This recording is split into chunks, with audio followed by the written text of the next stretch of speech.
Bem-vindos ao Sebenta Digital, um podcast BCN sobre a educação.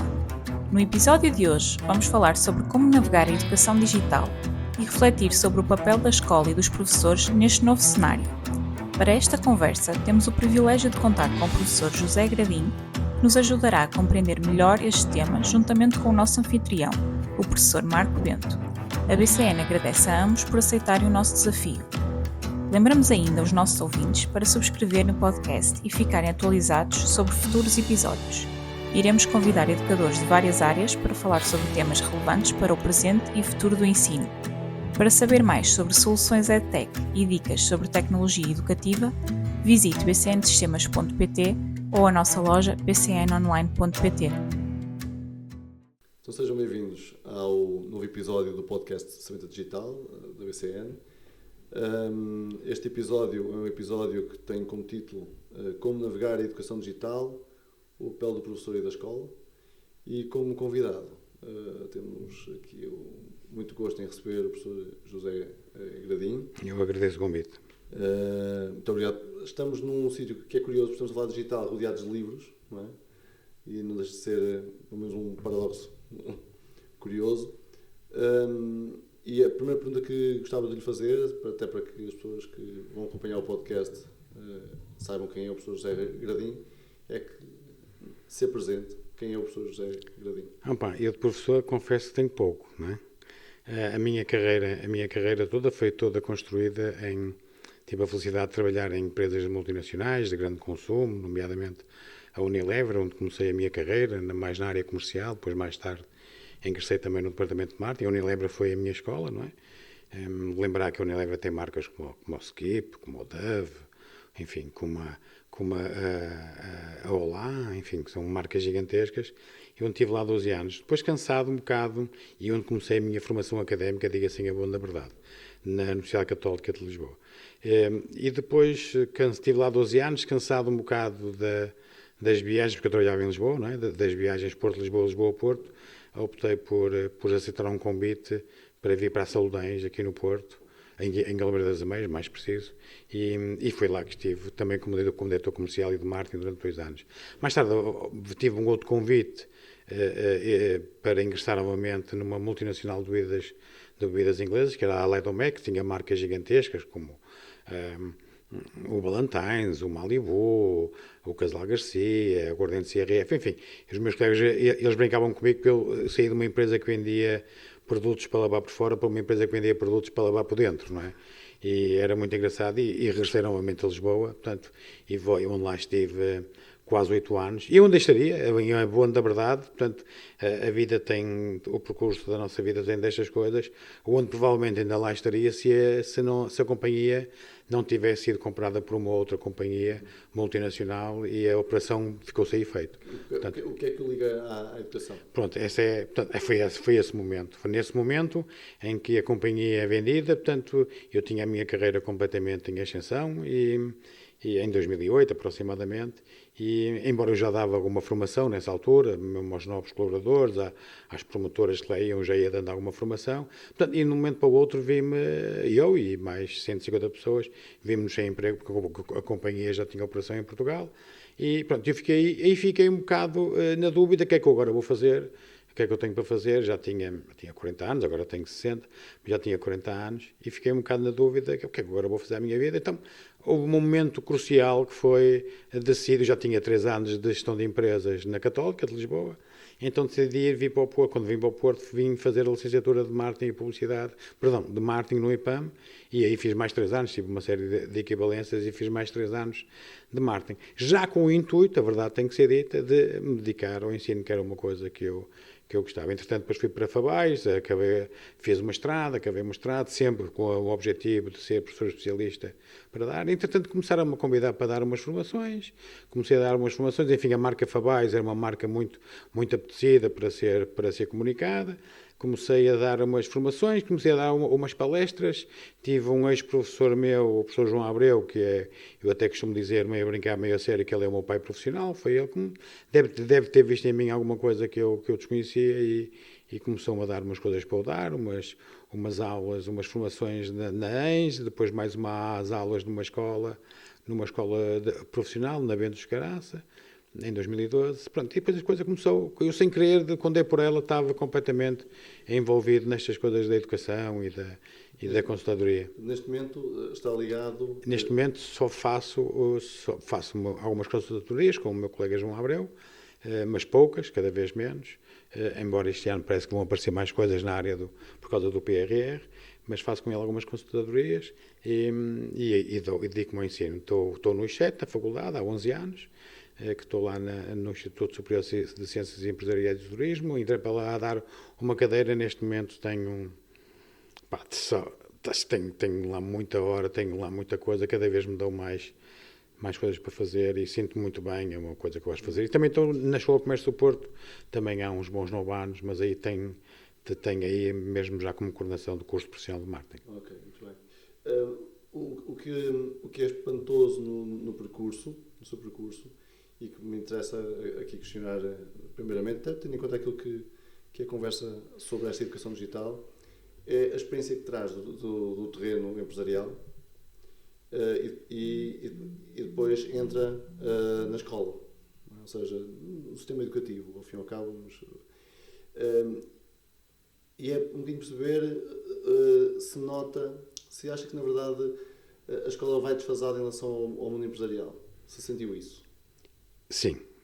Aliás, se me permitem, e modéstia à parte, eu acho que uma das minhas grandes mais-valias, uma das minhas principais valências é que, para já, é a proximidade com que eu tenho com todos os meus alunos. Portanto, tenho uma proximidade muito grande, muito próxima, portanto, e sinto que acho que consigo passar essa mensagem. Mas depois eu tenho esta minha experiência de quase 30 anos no grande consumo, ok? É uma experiência de grande consumo, de produtos de grande consumo, com fortes departamentos de marketing, fortes departamentos comerciais, e que eu tive a sorte e o privilégio de lá estar. Acho que consigo passar essa mensagem aos meus alunos, de que explicá-los como é que se deve fazer ou como não se deve fazer, porque eu já fiz desta forma e resultou, ou porque eu já fiz desta forma e não resultou. Eu acho que esta é a principal, e eu acho que eles percebem isso, e para mim é muito importante.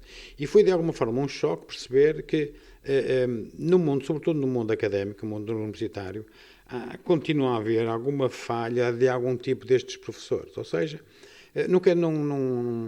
para eles é muito mais importante saber fazer uma referência, uma revisão bibliográfica, que em 90% dos casos não serve para nada, do que conseguir passar a mensagem daquilo que é a prática, de como se faz um plano de marketing, como se faz uma boa análise SWOT, como se implementa, o que é que pode resultar. Por exemplo, eu dou uma cadeira que é pricing, em que o que eu passo era exatamente aquilo que eu fazia quando trabalhava. Aliás, eu mostro-lhes um slide, acho que é os últimos slides, em que digo, isto são os passos que eu utilizava para a definição de preço ou quando tinha guerras de preços. Dar um contexto prático. Sendo que a escola, o desfazamento é que lhe falta contexto prático, e há demasiado contexto teórico que depois não é aplicável. Fazer a transferência para a vida real. Exatamente. Aliás, do meu ponto de vista, assim, não quero estar aqui por amor de Deus, não interpretem mal as minhas palavras, mas sinto isso, e que grande parte de muitas pessoas nunca tiveram contacto com o meu trabalho, não sabem o que é trabalhar por objetivos, não sabem o que é fazer um forecast, não sabem o que é, desculpem o termo, levar na cabeça para não cumprir os objetivos, por não atingirmos aquela cota de mercado. Eu tive o privilégio de trabalhar com o Dr. Alberto Aponte, que já faleceu, que foi o CEO da Unilever. Foi tudo o que eu sei, o António Casanova, que ainda é o atual CEO da Lever, tudo o que eu sei foi com eles que eu aprendi. Todas aquelas ferramentas que eles nos ensinaram, e que eu também aprendi enquanto estive na Católica, eram perfeitamente utilizadas, e nós utilizámos, e ainda hoje eu passo isso aos meus alunos. Se me disser que algumas delas poderão estar de modé, atendendo à evolução da tecnologia, dos meios digitais, que eles estão tão dependentes, ok, posso concordar. Mas, de qualquer das formas, por exemplo, há uma coisa que eu fazia, que nós fazíamos muito, que neste momento não faz sentido, e que eu fazia. Na cadeira de pricing que eu dou, eu inicialmente comecei a dar, quando eu trabalhava, fazíamos uma coisa muito prática, que era o chamado shopping de preços. O que era o shopping de preços? Tínhamos uma equipa que andava pelos hipermercados a recolher os preços dos diversos produtos para ver se os nossos preços, e fazíamos isto de uma forma muito constante, ou seja, era um trabalho muito manual, muito feito, e eu inicialmente comecei a fazer isso mesmo até aos meus alunos da faculdade, há 3 ou 4 anos, mas depois acabei por deixar aqui ir. Porquê? Porque nós agora, em 5 minutos, ou se calhar até menos, conseguimos ter a recolha dos preços na hora. Portanto, esta é alguma das evoluções que tem havido e que faz sentido. Aquilo que nos interessa aqui, essencialmente, até porque este é um fórum, um podcast essencialmente educativo, e é perceber um bocadinho, mas aqui o interesse tem a ver muito com essa experiência que tem de prática, porque normalmente a escola, enfim, eu concordo perfeitamente com o que está a dizer, quer dizer, a escola vive uma realidade que vai muito desfasada depois daquilo que são as necessidades empresariais, tipicamente. Não temos um contexto como é o contexto da Alemanha, por exemplo, que tem uma conexão muito grande com o mundo empresarial. Nós temos esse desfazamento. Talvez o ensino profissional podia ser o melhor caminho, e é o caminho por excelência que está mais ligado a esse mundo, mas é demasiado desvalorizado no nosso país, como certamente também saberá. Aqui a questão é, do ponto de vista do digital, porque tocou nessa questão de nós evoluímos até por contextos digitais, e até porque é uma coisa que é muito recente no nosso país, que é esta ideia de que provavelmente digital sim, mas na escola com calma. Não, sim, eu sou um grande defensor do digital. Aliás, eu praticamente já não uso, ou muito pouco papel uso, não é? Portanto, eu sou, apesar de já ter esta idade, não é? Enfim, sou um acérrimo defensor do digital. Mesmo na escola onde nós estamos, utilizamos bastante digital. Deixe-me recuar atrás um bocadinho. A Suécia, por exemplo, acabou com os manuais digitais. Portanto, neste momento está a voltar aos manuais de papel, a Suécia. Não é totalmente verdade. Mas pronto, mas alguma coisa eles fizeram. Deixe-me também dizer outras coisas importantes que me parece que é da questão do ensino profissional. A questão do ensino profissional, os alunos que vão do ensino profissional vão muito mais bem preparados para o ensino superior.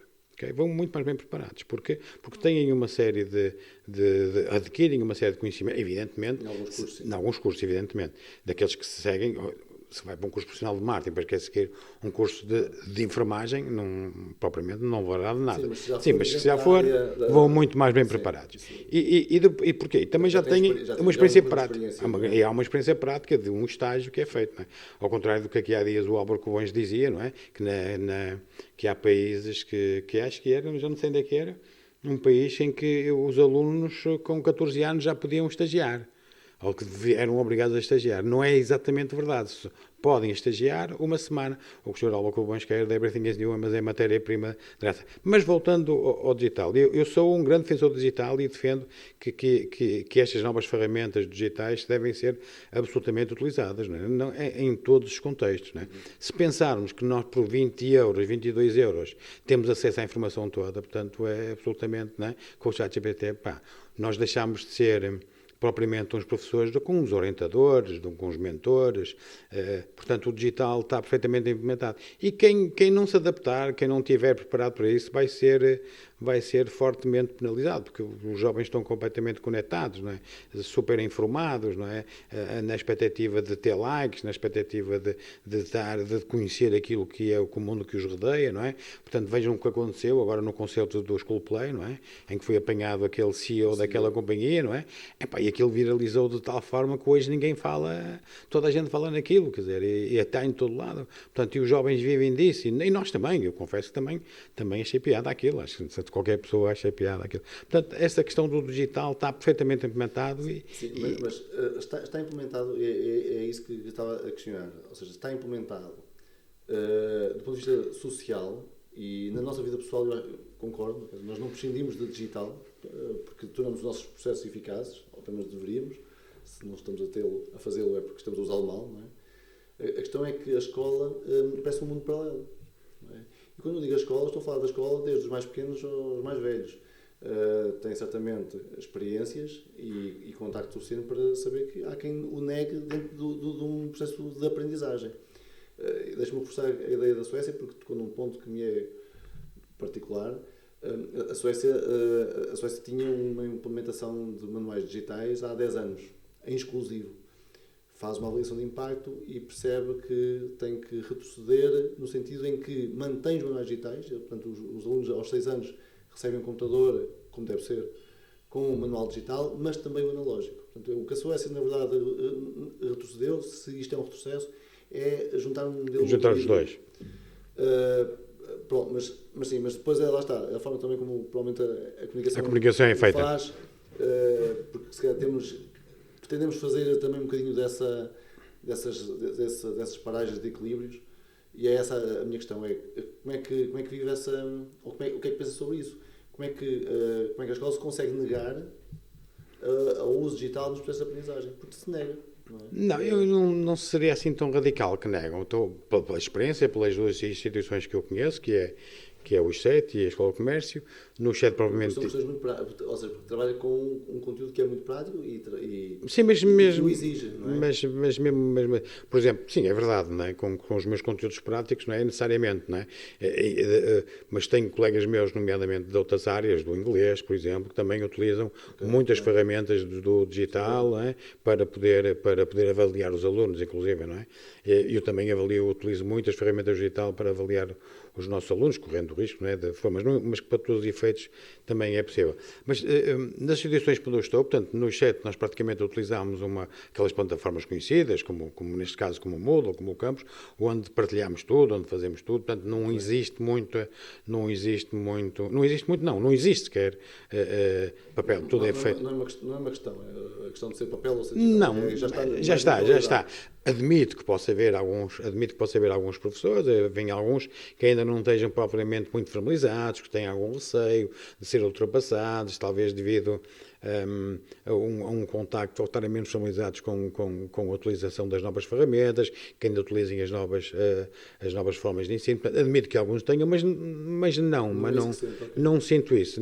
Na Escola de Comércio, portanto, foi um tema que debatemos agora recentemente, em que ainda nem todos os professores usam o Moodle, não é? Usam o Moodle e os... Porquê? Porque ainda não estão formalizados, vai haver agora mais uma formação para poderem utilizar mais o Moodle e poderem publicar lá as coisas. Não sei se essa utilização é muito na base de repositório de conteúdo ou acho que de facto há ali interação com as plataformas?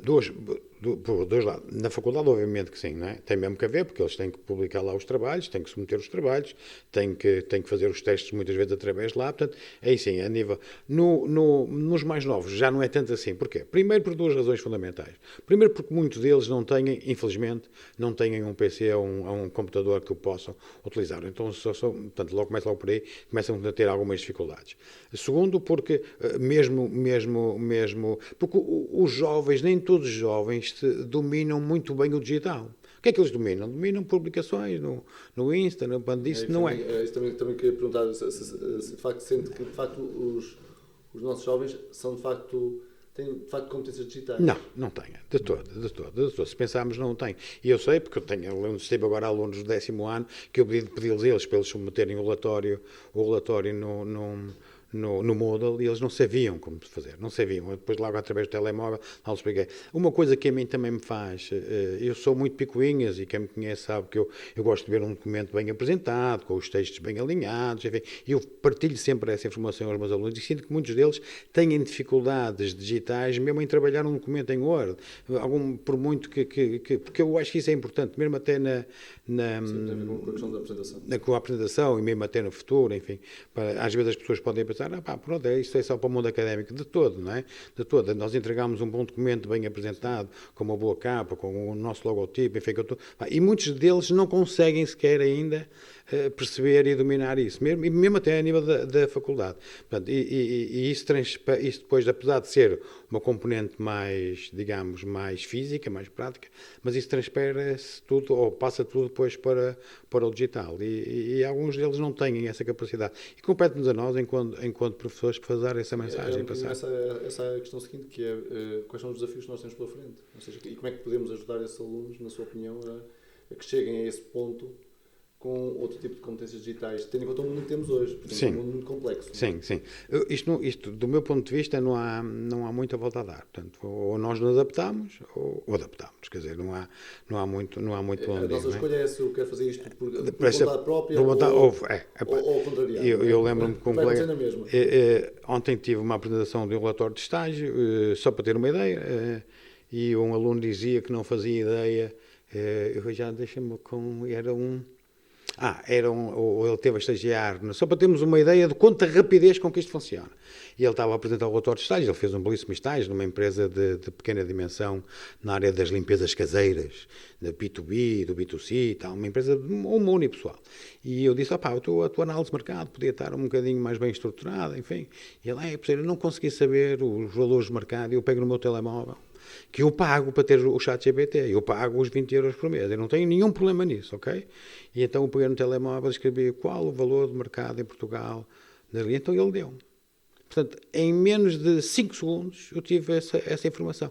Ou seja, jovens do terceiro ano da faculdade, da licenciatura de gestão de empresas, não conseguiu, e eu então, pessoal, está aqui.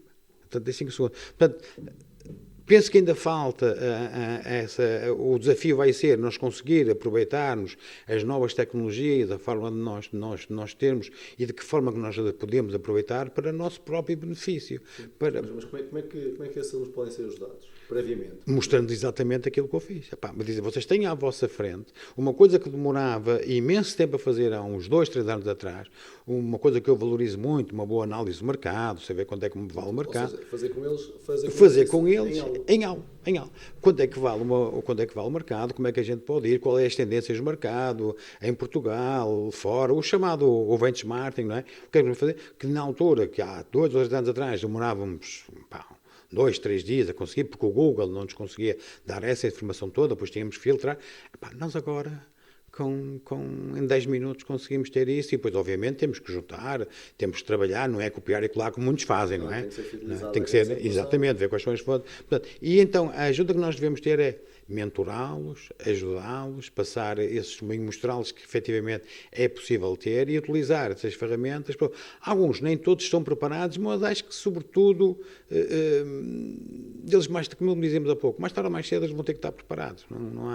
Não há aqui muito... Mas provavelmente, quanto mais tarde, quer dizer, eles vão acabar por sofrer muito quando entram numa empresa. Aquilo que nós vamos percebendo é que as empresas estão à espera de um conjunto de competências que eles não têm. Não é? Sim. E isso é um problema de escola, porque a escola está a preparar alunos e às vezes dá uma sensação que é para uma época industrial, da era industrial, onde, enfim, isto é para fazer a mesma coisa e tem tempo. E não tem, porque hoje o mundo obriga-me a uma adaptação muito rápida. Na própria empresa, não é? Eu vou para o mercado de trabalho e nem sei se vou ter aquela profissão para a vida toda, não é? Já a minha adaptação pode ser de saltar e eu tenho que modelar-me rapidamente à tarefa que tenho. Eu não sei se os alunos, não sei se concordam, os alunos trazem esse tipo de competências, porque são competências que nem são só questões técnicas, como já referiu, quer dizer, há essas questões mais da adaptação digital, mas aqui também tem a ver com até questões muito ligadas enfim, ao caráter, à forma de ser e à perspectiva que nós temos sobre o mundo. Isso também é um problema de escola. Sim, é um problema de escola, mas a escola prepara-os do ponto de vista teórico e com alguma componente científica, para poderem ingressar, para poderem ir para o mundo de trabalho, ok? O que me parece a mim é que os jovens estão um pouco mais exigentes, ok? Os jovens estão mais exigentes. Já não há empregos como eu tive, de 12 anos, já não há, isso já acabou.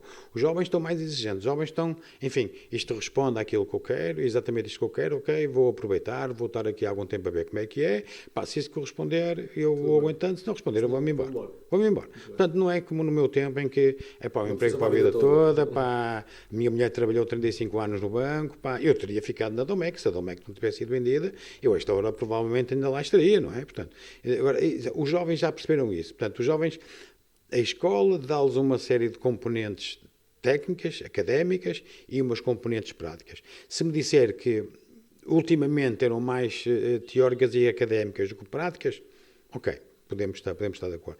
Penso que ultimamente não, com as novas tecnologias, com o digital, com a forma como tem aparecido, penso que agora se calhar eles vão mais bem preparados para o mundo do trabalho. Sobretudo aqueles que têm a felicidade de fazer um estágio final. Okay? Um estágio no mundo do trabalho. Os que têm essa possibilidade de o fazer, eu não tenho dúvidas nenhumas que de uma forma ou de outra. Aí eu costumo dizer, meio a brincar, meio a sério, os meus colegas até ficam um bocado aborrecidos por mim, que eu sou responsável no chat pelo gabinete de estágios e ciências profissionais, que o estágio é a unidade curricular mais importante do curso. E é. É lá que eles percebem, efetivamente, pá, é isto que eu quero, é isto que eu não quero, é isto que eu vou seguir. Alguns pensam que vão para lá, podem ter o azar de ir para uma empresa para tirar cafés e fotocópias, que eu prefiro que me digam que não vão, não é? Que não aceitam. Mas aí é que eles percebem, efetivamente, o que é o meu trabalho. Eu vou-lhe contar esta que me aconteceu este ano, que é sintomático. Eu tive uma aluna minha, uma querida, uma miúda de Famalicão, impecável, porque ela nunca trabalhou na vida. Era uma aluna razoável, não era uma boa aluna, mas era uma aluna simpática. Ela nunca trabalhou na vida e ela foi à entrevista de estágio. Ela estava em pânico. Ela dizia à pessoa, o que é que eu vou dizer? Eu nunca fui a uma entrevista de estágio, eu não trabalhei, eu não sei o que é o mundo de trabalho. E ela fez um belíssimo estágio, ficou lá a trabalhar. É o melhor, é o máximo que eu posso ter.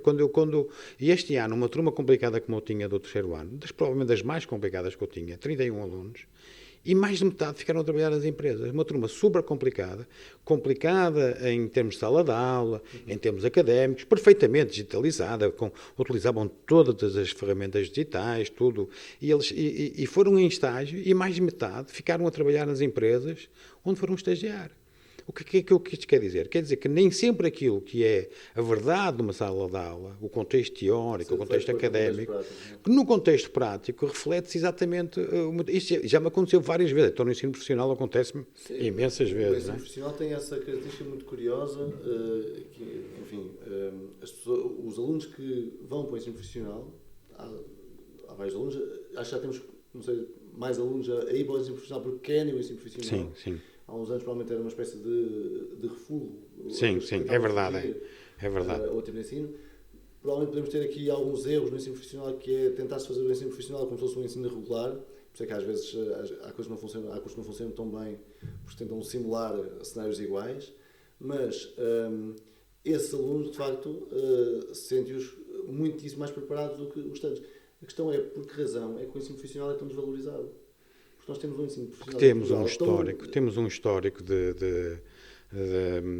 histórico né, exatamente como dizia, porque alguns deles viam o ensino como uma forma. É ligador. Eu vou dar outro exemplo que me aconteceu há 3 semanas. Lá na faculdade. Portanto, nós agora estamos naquela fase crítica das inscrições dos alunos, que é sempre muito stress, quem vem para a faculdade, preenchemos as turmas e tal. E então eu costumo receber alguns alunos e faço as honras da casa, recebo, mostro as relações. Então apareceu-me lá um aluno, um jovem, com os pais, e que queria ir para comércio internacional. Ora bem, nós só temos comércio internacional à noite, não é? E então diz, temos à noite, é só à noite que temos, à noite são pessoas com mais adultas, mais séniores, mas temos aqui um curso técnico superior profissional, estava o pai e a mãe, um curso técnico superior profissional, que é de comércio internacional, que é os que têm maior saída. Eu não tenho alunos para colocar nas empresas que me pedem, que é 100, não é 100, é 200% de empregabilidade. E temos este step, pode vir para aqui e depois pode optar por uma licenciatura ou em gestão de empresas, ou o quê? Os pais ficaram indignados com aquilo. Eu acho que perdeu um aluno ali naquele dia. O meu filho veio por um step, nem pensar nisso. Eu fiquei assim a olhar para os dois. Não, a mãe então... Mesmo tendo dito que tinha uma probabilidade de empregabilidade... Não, o que é o meu filho? Não, veio para um step, nem pensar nisso, mas eu até fiquei assim, até me calei um bocadinho, perdi um aluno, nunca mais me telefonaram, de certeza que ele nunca mais lá vai voltar, então vou ver, então vou pensar. Mas depois no fim já dizia, se calhar eu podia... Há um estigma, não é? Portanto, se existe este estigma ainda nos steps, né? E os steps para mim são... Mas isso também acontece com colegas meus professores, continuam a achar que quem vai para os steps eu tenho dezenas de exemplos... E depois podem ser um problema de facto, porque depois se tiver professores a dar aulas num curso no qual eu próprio já o desvalorizo, de facto ele fica desvalorizado. Exatamente, não é? Exato. Portanto, isso chocou-me imenso. Isto não tem nada a ver com o digital. Isto Portanto, tem a ver com as pessoas interpretarem, por isso é que o ensino profissional ficou ao longo deste tempo, quando ainda temos 2 pessoas, um pai e uma mãe, que levam para o segundo plano. Sim, mas o seu testemunho foi muito importante, o que referiu, porque criam-se mitos de que nós temos uma juventude, temos gerações de miúdos que são fracos. Isso vai-se gerando muito. E esse testemunho é um testemunho importante, porque de facto também não acredito, estou de acordo com o que diz. Nós temos miúdos muito capazes e nós achamos que de facto essa questão da profissão para a vida, eles de facto, eu acho que resumiu isso muito bem, eles são exigentes para si próprios, quer dizer, eu quero ser mais feliz, quero estar satisfeito naquilo que faço e por isso vou procurar isso mesmo, não é? Já não fico só relegado àquilo que me é dado. E agradeço-lhe esse testemunho. Agora, como é que nós podemos, enfim, gerir este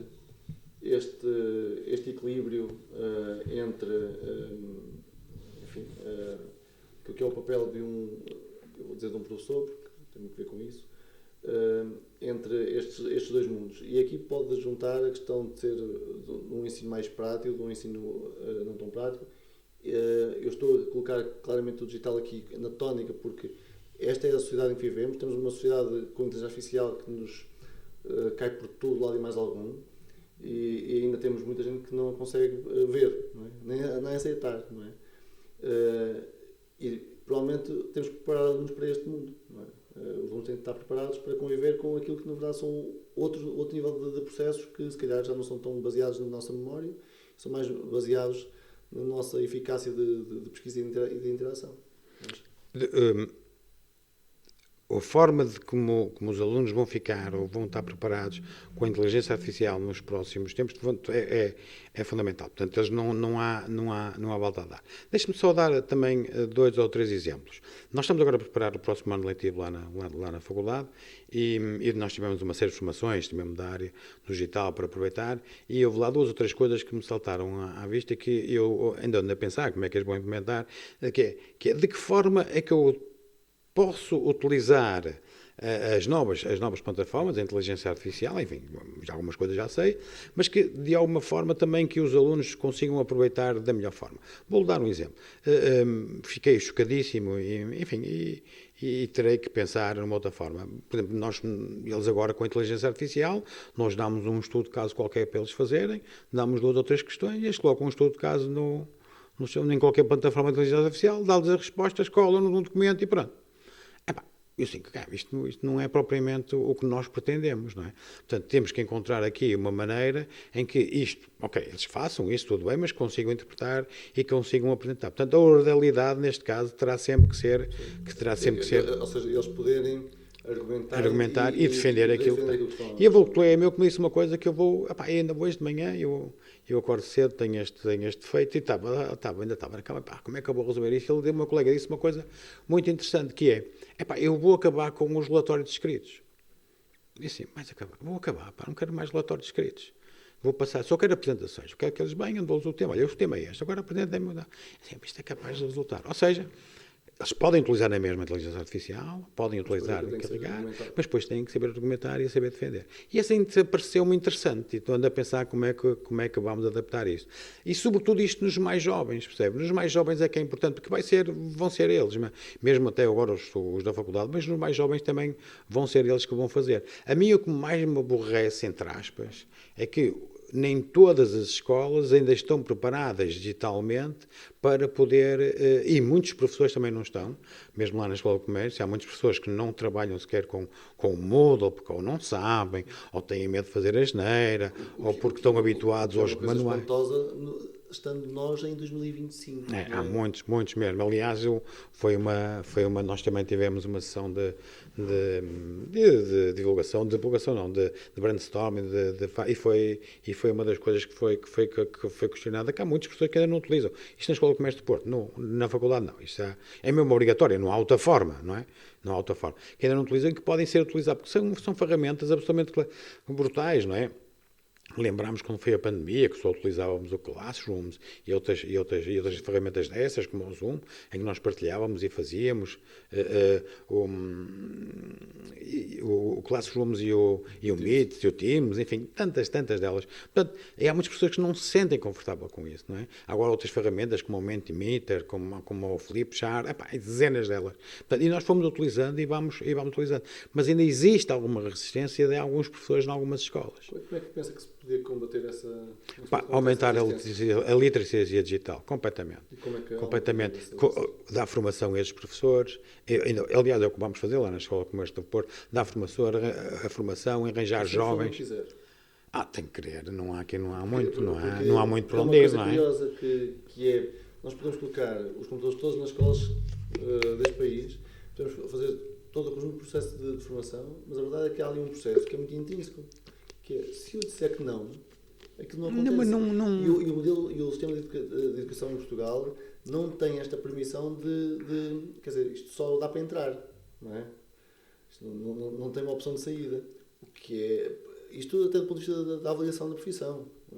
Sim, Ou sim, seja, sim. O que nos coloca aqui com problemas dramáticos como este, que é, eu não acredito nisso, não é? Para alguns casos é quase como se fosse uma crença. Não é? Mas eu penso que... E essa resistência é difícil. E esse estímulo tem vindo a ser, penso eu, tem vindo a mudar um bocadinho, porque eles próprios já perceberam que o futuro vai passar por aí, não é? Não há, é como disse, é só de entrada, isto não tem saída, não é?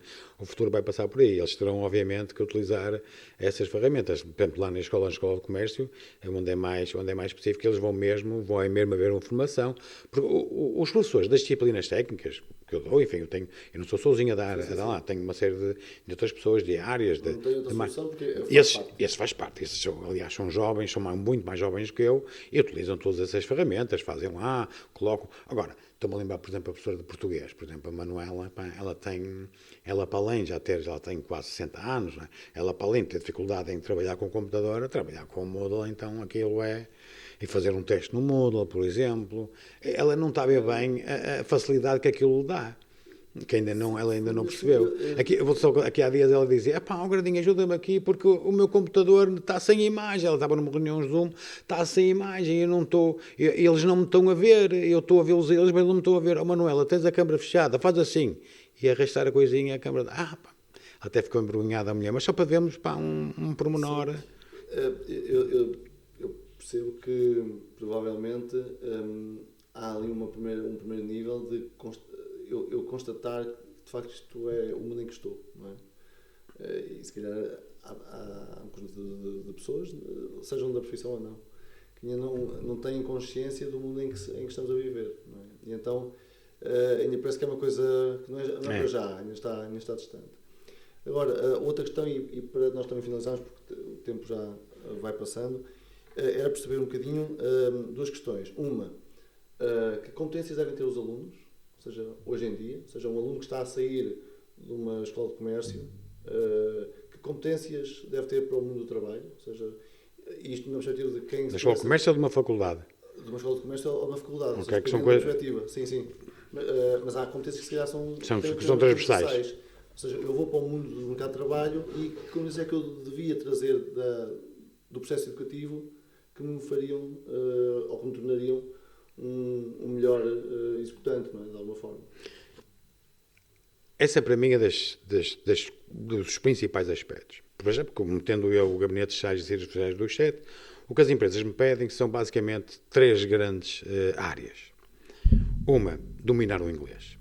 Não precisa ser um grande falante em inglês, que domine muito a língua, mas compreender e comunicar, essa é das principais. Outra das competências que eles me pedem é o português. O português, dominar o português minimamente, saber escrever, fazer... Embora agora, mais uma vez, com as novas tecnologias, a gente põe o texto lá... Sim, na verdade é que estamos a conversar. E ou conversamos ou não conversamos, não é? Senão não há exatamente. E mesmo que eu esteja a conversar com a máquina, tenho que dialogar com ela. Tenho que dialogar. Mas agora, mesmo com o português, a gente agora faz um textozinho, ainda vou dar um exemplo. A semana passada queria mandar um texto com um bocadinho mais elaborado, com um tom mais formal. Eu escrevi o que é que queria, mas vou no chat GPT. Mas tem que fazer o prompt para isso. Tem que fazer para isso. Preciso que me faça. Ele fez, mas eu não gostei daquele. Não gosto deste. Que afinal, este é. E tem ali. Portanto, mas mesmo assim, muito importante ter. E depois, outra característica, outra competência que os jovens têm a ter é este domínio das tecnologias, dos TICs, chamados TICs. Dominar bem um documento em Word, fazer um bom documento bem construído, bem apresentado, e isso, sobretudo, dominar o Excel. O Excel, então, é das ferramentas principais que eles nos pedem. Ou seja, em resumo, saber trabalhar as TICs, o português, os Words, os Excels desta vida, as apresentações back-no-back, isso com os Canvas também que conseguimos fazer, o inglês, que é fundamental, não é?